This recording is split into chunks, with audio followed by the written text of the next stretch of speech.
Prabowo Subianto adalah seorang tokoh politik dan militer Indonesia yang lahir pada tanggal 17 Oktober 1951 di Jakarta.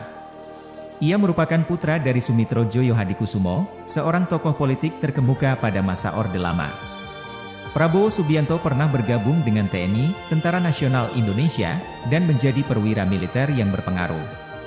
Ia pernah menjabat sebagai Komandan Jenderal Kopassus, Pasukan Khusus Angkatan Darat Indonesia, dari tahun 1995 hingga 1998. Selama masa jabatannya sebagai Komandan Jenderal Kopassus, Prabowo terlibat dalam beberapa operasi militer yang kontroversial, seperti tragedi Tanjung Priok pada tahun 1984 dan tragedi Mei 1998.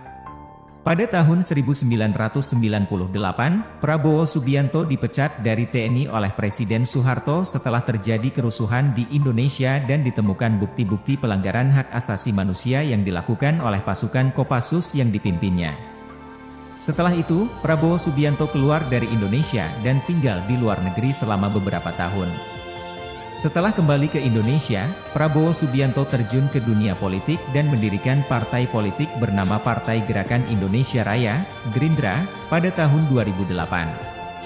Ia kemudian mencalonkan diri sebagai calon presiden dalam pemilihan presiden Indonesia tahun 2014 dan 2019, namun kalah dalam kedua pemilihan tersebut. Selama berkarir di dunia politik, Prabowo Subianto sering menjadi sosok yang kontroversial. Ia dikenal karena pandangannya yang nasionalis dan konservatif, serta kritik terhadap sejumlah kebijakan pemerintah. Namun, ia juga mendapatkan dukungan dari sebagian masyarakat yang menganggapnya sebagai sosok yang kuat dan tegas.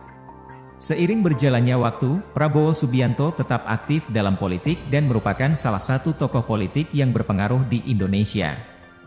Meskipun masih diperdebatkan, namun perannya dalam sejarah politik dan militer Indonesia tetap menjadi topik yang menarik untuk diperbincangkan.